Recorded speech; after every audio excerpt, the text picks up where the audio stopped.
Hey, what's up, everybody? I'm Crosscurrent. I'm giving a beginner's guide to Hearthstone Mercenaries. Now, I've been hearing a lot about this game from friends who have played Hearthstone Battlegrounds, as well as other card games as a whole. So, to get things kicked off, I'm going to talk about some main general things on this screen before you go to Mercenaries, talk about everything building wise in the Mercenaries, the types of cards you have, the modes, everything, and then I'm going to go through a quick playthrough of the solo adventure mode. Hopefully this guide helps you out. If it does, please be sure to like the video, like my content, consider subscribing and hit the bell if you want the notifications, share with a friend who you think could use it, and comment below what you want to see in the next video. If I don't get any comments, I'm probably not going to make the next video about Hearthstone at all, and first person to comment will get a shout out in the next video. So, why not? That being said, guys, let's dive right into it. So, in the Hearthstone Mercenaries mode, something to remember is that you can't really earn a lot of gold in it, and you don't earn a lot of experience for the Battle Pass either, so getting gold you're going to have to do in the other modes. You're going to want to check here regularly, look for your daily quests, and make sure just completing those as quick as possible. They also seem to not trigger if you're playing in the Mercenaries mode with stuff like this too. Now the problem is the Battle Pass will still give you other things too, like those packs, which will not help you in the mercenary mode at all. But if you saved up, good for you. It's gonna help out a lot. Now in achievements though, there are some characters where like when you bring them to level 30, you'll get an achievement to get another equipment. I'll get deeper into equipment when I head over there, but it won't let you pick that up until you come here and pick up the achievement first. I don't know why that's a thing. It's really annoying, but I was using one ability until I realized I actually had to come over here to unlock it to have my second ability for Draxus. Alright, so to access Mercenaries, you go to Mercenaries. Straightforward. Come over here, there's a workshop. This is where you make all your other buildings to give you lots of options on what to do. And it gives you more camp that you can upgrade the campfire so you can get more slots to where visitors will come to give you quests. Now, all the time, this quest seems to be there. It changes once you complete it, and once you complete it on a new day, it normally gives you a daily quest beneath it. Once you finish the daily quest, it goes back to the regular story. This one might be part of the story, but yesterday it was the exact same thing after I finished another part of the solo adventures. Typically, it will give you a mercenaries pack. Today, it's deciding not to, which that's okay. You also get your visitor slots filled up with other quests, or as they call them, tasks. If you complete enough tasks, you get equipment for your characters. You also get coins for your characters, which coins can be used for many different things. They can be used to craft your characters that you need, kind of like dust in the other modes of Hearthstone. There's not really a way to dust things in this game. Main reason, if you have the character already, it'll just give you a separate portrait. None of these portraits are earned via leveling up your character or getting any sort of equipment or anything like that. You just have to get them out of a pack, luckily, which is good, but bad. Good because you will not get duplicates, so you don't have to worry about that. You'll just always get something new, per se. The problem is, since there's roughly 51 characters within the game, you have about 150 portraits that you're going to have to run through before you get all the characters you want, potentially.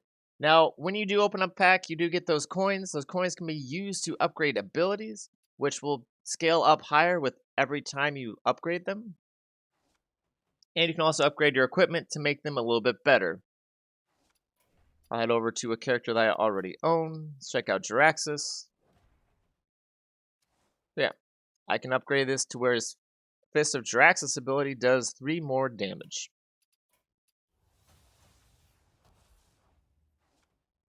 Now the next time will cost 150 and I'll give it a little bit more. Now, here's my suggestion when you're trying to upgrade characters' abilities. Do it before it only increases things by 1. So right now it says deal 8 damage, deal 12 damage. That's not too bad. Her taunt now only gives her 1 more health and nothing else. for 150. Seeing that, I'd probably want to upgrade another ability. Now, eventually get to the stage to where I've upgraded these characters so much that I'll have to upgrade those abilities as well.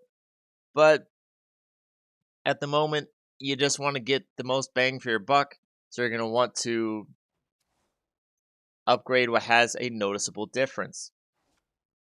Now, when it comes to equipment, you can only have one equipment on at a time, so try to make sure it works with whatever synergy you're using. Now, as you all know, from the tutorial and within the game, you can have up to 6 different mercenaries.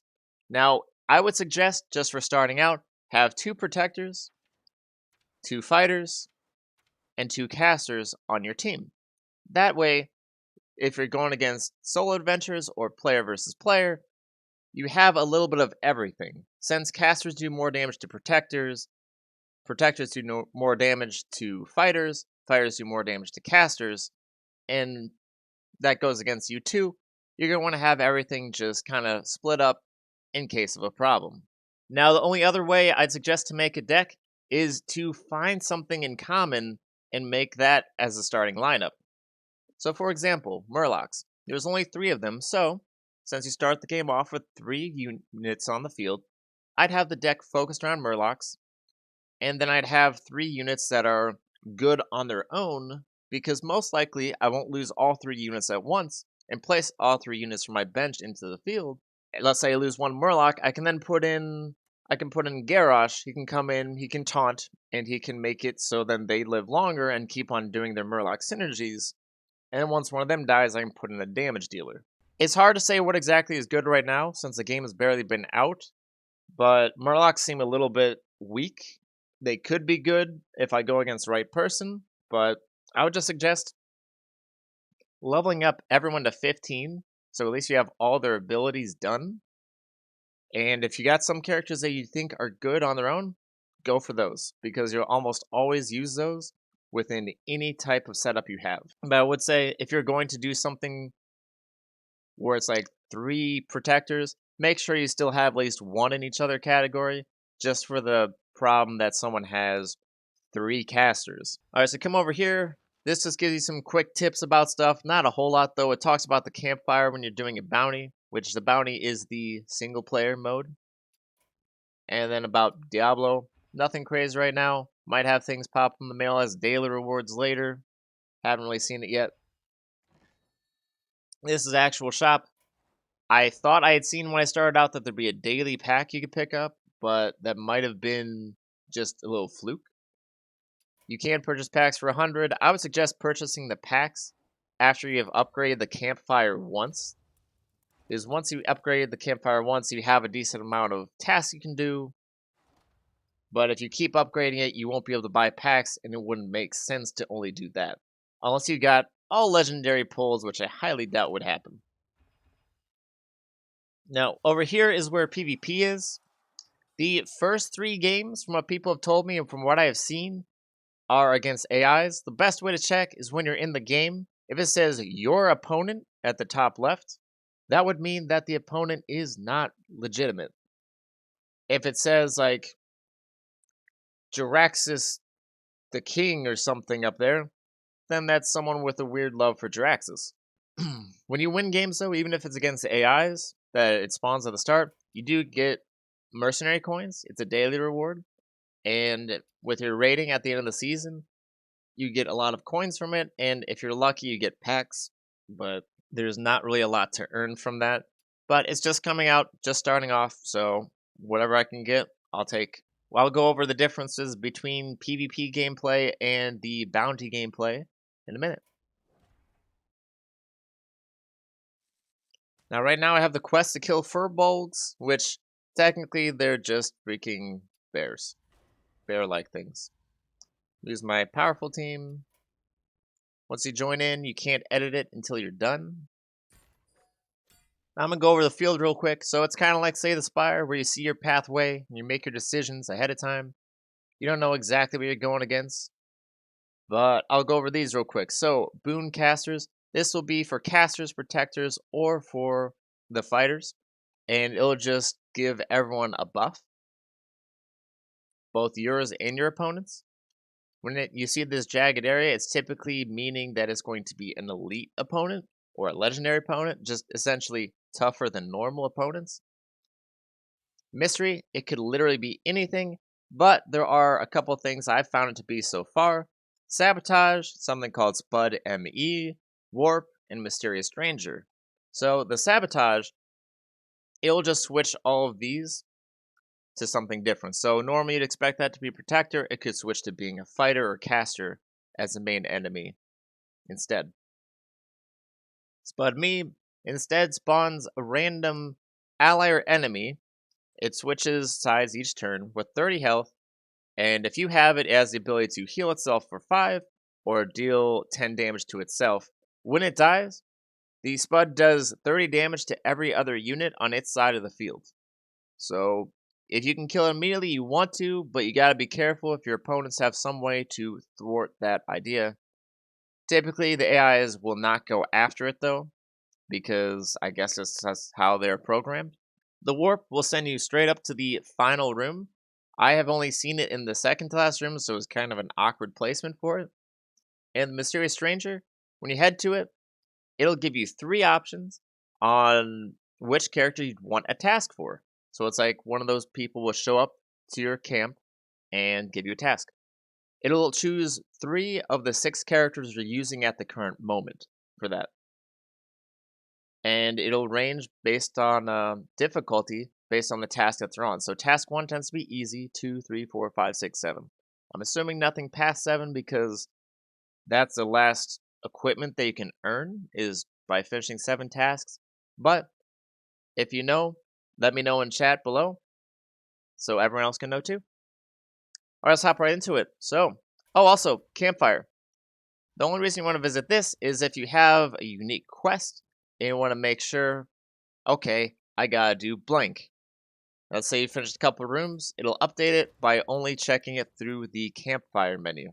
Alright, so unless you have a strategy like mine where you want to have 3 of the same units on the field at the same time, you're going to want to build something that will build something. You're going to want to play something that can combat your opponents. Right now, it'd be probably one of each. But I'm a little lame. I like Murlocs, so I play them all.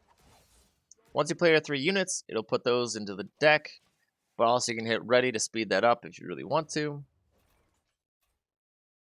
Alright, so just like it brought up in the tutorial, all these abilities have a certain speed to them. Since you're going against AIs, it lets you know what they're doing, so it's a lot easier to work around it and play in a decent strategy.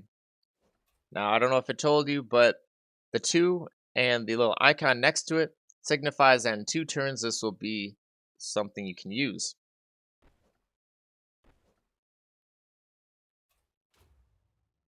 So my whole thing, I just want to take out 1 unit early on, and then the rest I can deal with later.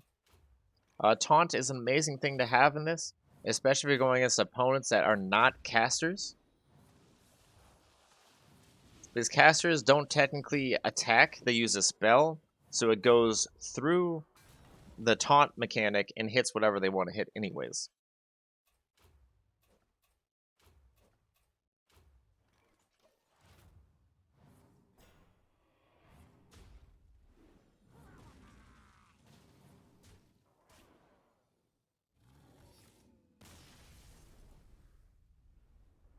Now, obviously, I'm going against opponents that are much lower level than me, but I like to have some characters still leveling up on the back lines.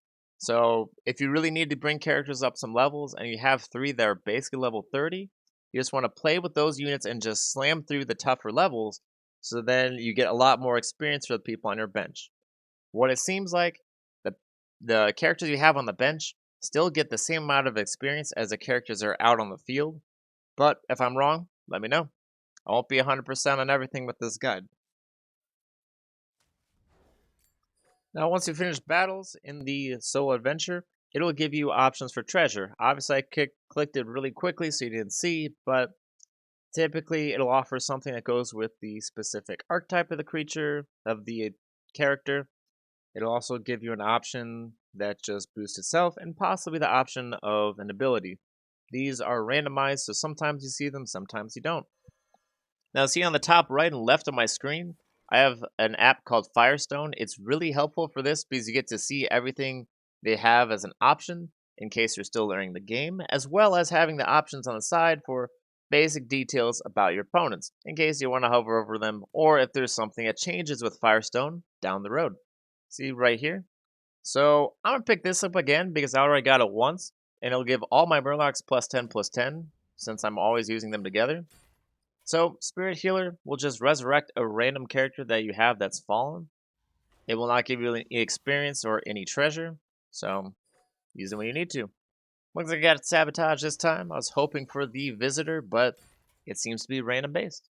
Every level you'll get more health in your character, but every other level, a couple levels at least, you'll get strength. See, so the quest now finished. Once I'm done with this, I'll go and get the reward. Alright, so with these bosses, typically they have unique abilities. Early on, it's something you don't worry about. Later on in the game, especially when you get to the ends of the Fellwood quest line, it gets dramatically more difficult.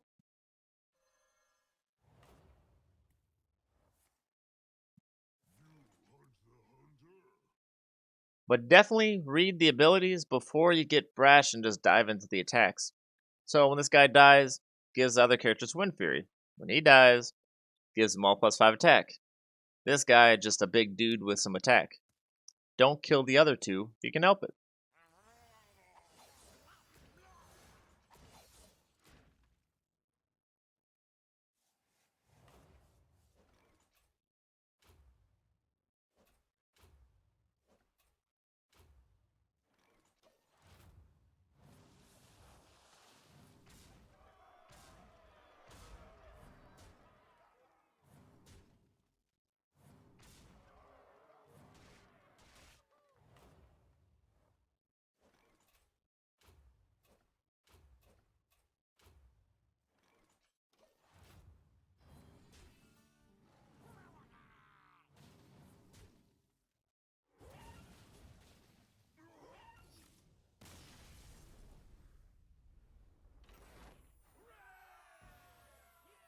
Got her to 30.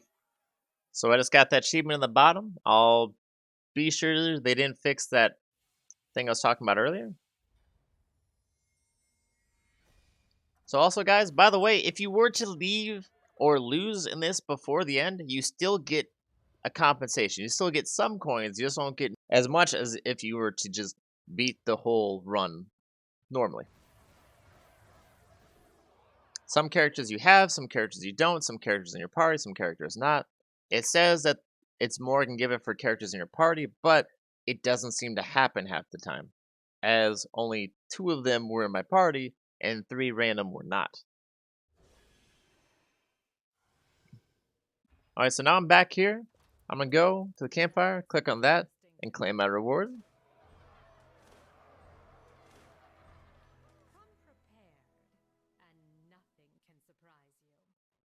And right after that, I got another quest. This is a part of the story and it earns me a pack finally, so that's cool. Now let's head over to that character that I just got to level 30. Zarella. And as you can see, despite that I got to level 30 already, I have to go to achievements to claim this. I don't know why that's a thing. I feel like you can claim it here as well, but we'll go over to achievements and show you.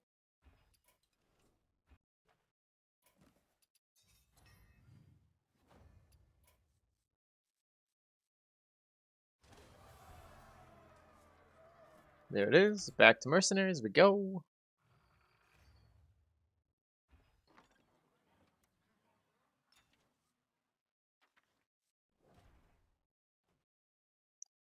And there it is.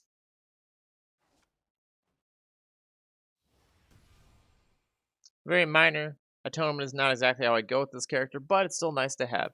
Hopefully this video helped you guys out. If it did, please be sure to like the video, subscribe if you like my content, hit the bell if you want to be notified, and let me know what you guys want to see in the comments below. I really want to make more guides to this, but if there's no interaction, it just wouldn't make sense. Hope you guys enjoyed. I'll see you next time.